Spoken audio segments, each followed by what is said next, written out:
Hey folks, here's an update on where I am on the build of the Wingnut Wings Manfred von Richthofen Albatros D5. I have been pretty busy with it off and on for the past week or two.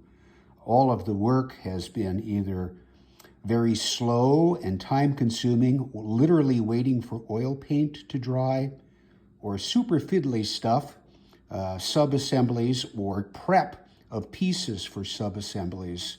So let's take a look and see where things go now that I start to put some of these components together. I mentioned waiting for oil paint to dry, and a big part of the wait was when I did the wood grain finish on the interior of the D5. Started out with priming the interior, and then I actually used Tamiya pink primer. The reason being is yellow lays down really nice on top of that. After waiting for that to set, then brushed in dry with a stiff brush Abteilung 502 oil paint, streaking it in contrasting ways across the panels on both sides, and then for me, patiently waiting for all of that to dry over several days, and then putting a gloss finish on it to keep it protected.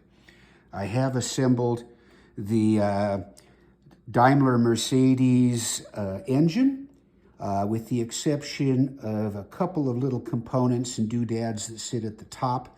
I have found from experience in doing some of these others, put those on too soon and you're just going to knock them off. So I think it's an air pump and something else, a timing valve or something, on opposite sides at the top of the cylinder heads. Those will go on after the engine is installed, but that's waiting to go on. And then, of course, what I've got was having to paint most of the components that go inside the fuselage. The fuel tank and the oil tank in brass, the ammunition canisters, and then all of the internal bracing and frame. Again, that was oil paint, so that took quite a while to set. Those are all going to go in. Back panel there. A couple of tiny little pieces, hand pump, the ring around the joystick,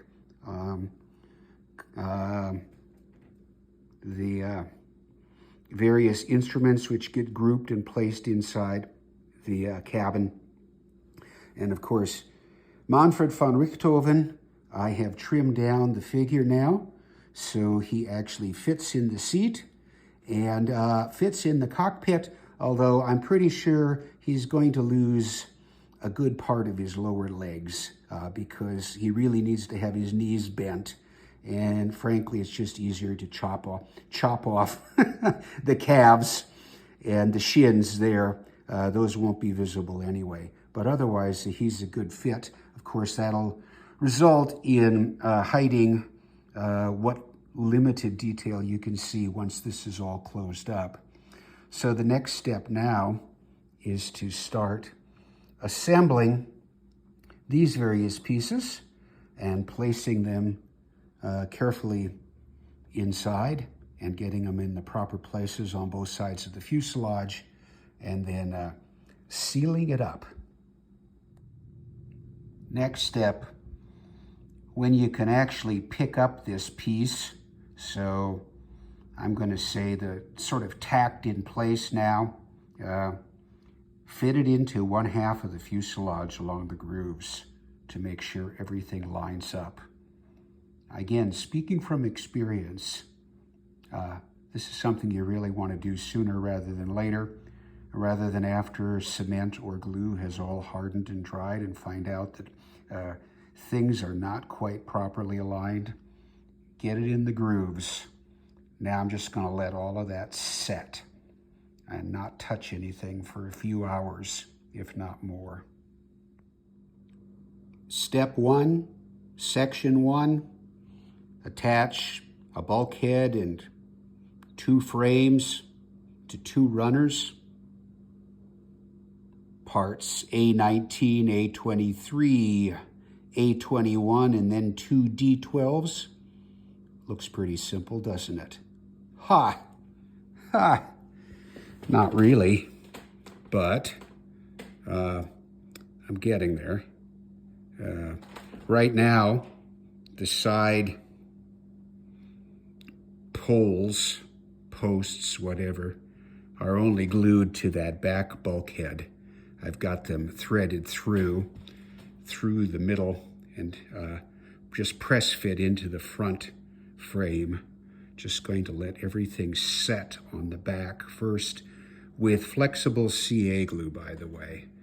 This would be even more maddening if I tried to do it with liquid cement, with plastic cement, which would just start, to melt the runners unless everything was somehow tacked.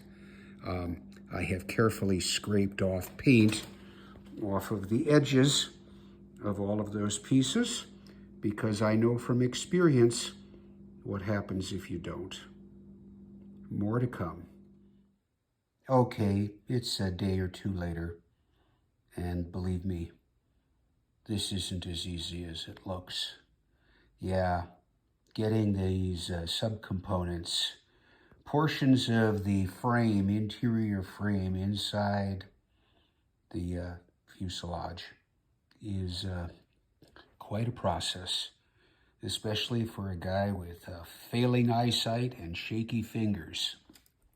So, I'm getting it in. These two more braces, struts, whatever they're called, to put in, which support the frame that holds in the Daimler Mercedes engine up front. I'm doing those one at a time, then putting it into the left-hand or right-hand side of the fuselage as a jig to make sure that everything's square. Behind that, the engine will drop in there, right in there. Everything has to be straight or the damn thing won't fit together properly. The damn thing being the fuselage halves. Fuel tank and the ammo canisters containers are attached to each other along with a bulkhead, but they are not cemented in. I've got in the main components for around where the pilot sits, the back bulkhead, the seat, but there's a lot of little pieces that have to be put in. This bar here, I think that's the tachometer that's there. There's the oil tank, which sits on the side of one of these frames. Some of the instruments are on this wood panel, which attaches to the right-hand side. There's the compass that goes on the bottom. There's the handle for the joystick, which gets put in. And I'm taking it slow. Oh, there's the hand pump of, I forget what that's a hand pump for, oil pressure pump? I don't remember. Anyway, that gets glued in down here at some point before I put that in. But this is painstakingly slow and fiddly. Yeah, Manfred lost his shins. That's okay. Once he's in there and he fits, you won't see anything below chest line. I had to reposition the right arm completely in order to get it down in place and basically in a position at least near the joystick and out of the way of some of all this other stuff that goes in. Hopefully this won't be the last part of the build video. This all has to fit perfectly. Perfect fit, but zero tolerance policy.